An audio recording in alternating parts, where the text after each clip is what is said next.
There's something I often hear from my patients who've had a hip replacement. They don't tell me this on the day of the surgery or even the week after. They tell me at the first checkup, about a month later, when they walk into my office briskly, often without crutches.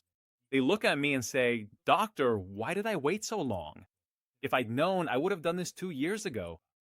I know what you're going through. Hip arthritis is insidious.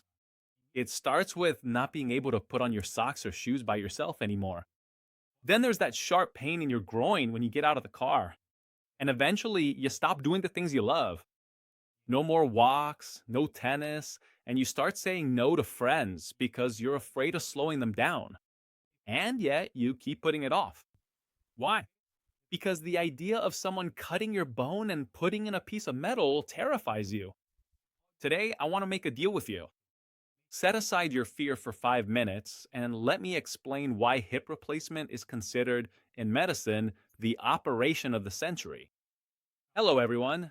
I'm Dr. Lorenzo Castellani, an orthopedic surgeon specializing in shoulder, hip, and knee surgery. Here on the channel, we talk about how to get your freedom of movement back with no filters and no false promises. If you're interested in the truth about your joint health, subscribe to the channel. Here are 3 things you absolutely need to know if you're living with hip pain and are afraid of the surgery. Point one, the pain changes instantly. Many patients are afraid of postoperative pain, and that's a legitimate fear. But with the hip, something almost magical happens. The arthritis pain, that deep bone on bone pain that wakes you up at night, it disappears the moment you wake up from anesthesia. Of course, you'll have pain from the surgical wound, your muscles will be sore, but it's a healthy pain, a healing pain that responds well to medication and gets better every day. The arthritis pain, on the other hand, never heals on its own. It just gets worse. Trading a chronic, degenerative pain for an acute but temporary one is the best trade you can possibly make.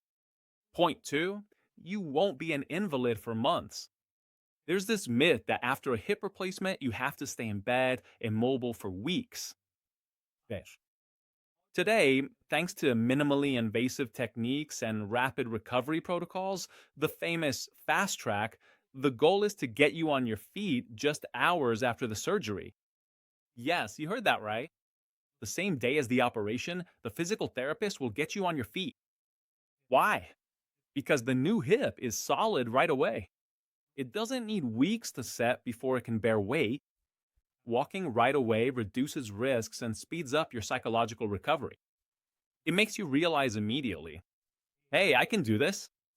Point three, am I too young or am I too old? This is the number one excuse. If you're 50 or 60, you think, I'm too young to have a piece of metal in my body, I have to hold out. But I ask you, does it make sense to hold out and waste the best years of your active life limping and taking anti inflammatories that ruin your stomach? Modern prostheses last for decades. The technology of the materials has changed.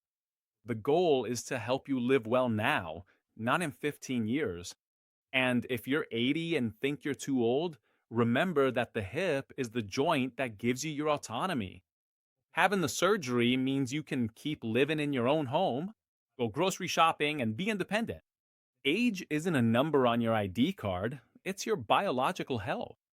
So, the truth about hip replacement isn't technical, it's emotional.